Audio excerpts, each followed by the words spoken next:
Swamiji Kriananada, you have written so many books, and I want to talk to you about your book on the Gita. Why did you write this book? It's the most important book I've written. You can show it to people. Yeah.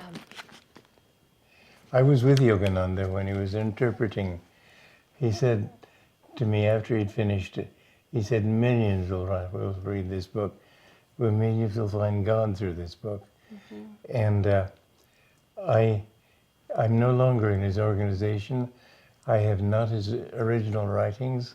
And I had a dream several years ago in which I said to Master, because he had told me my work, he said, your work is writing, editing, and lecturing.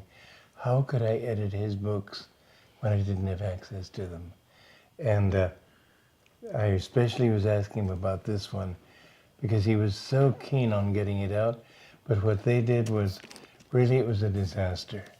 They did a very bad job. And it was so easy to read when he wrote it. But what they edited is almost impossible to read. They made philosophical mistakes in it. It was really, anyway, I was very unhappy with it. And I said to him in this dream, how can I do this book when I don't have access to it?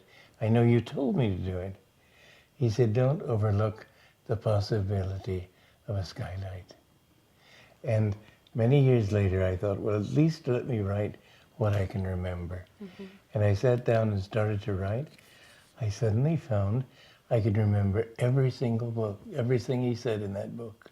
Amazing. And so from memory, I wrote this book. It's not my book, it's his book. How long did it take you to channel this book? It took me 2 months, 2 days less than 2 months. Wow. And another month to edit, and it was done.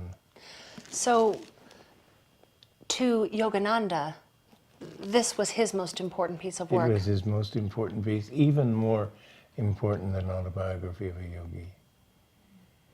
And why was it so important to him? Because the Bhagavad Gita is the supreme scripture of the world.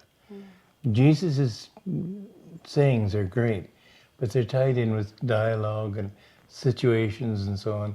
The Gita is pure teaching, and it's so simple and so misunderstood. So how does someone read this book? I mean, do you read it from cover to cover, or People you have read just this, open it up? You can read it anywhere you want. You can read it from cover to cover.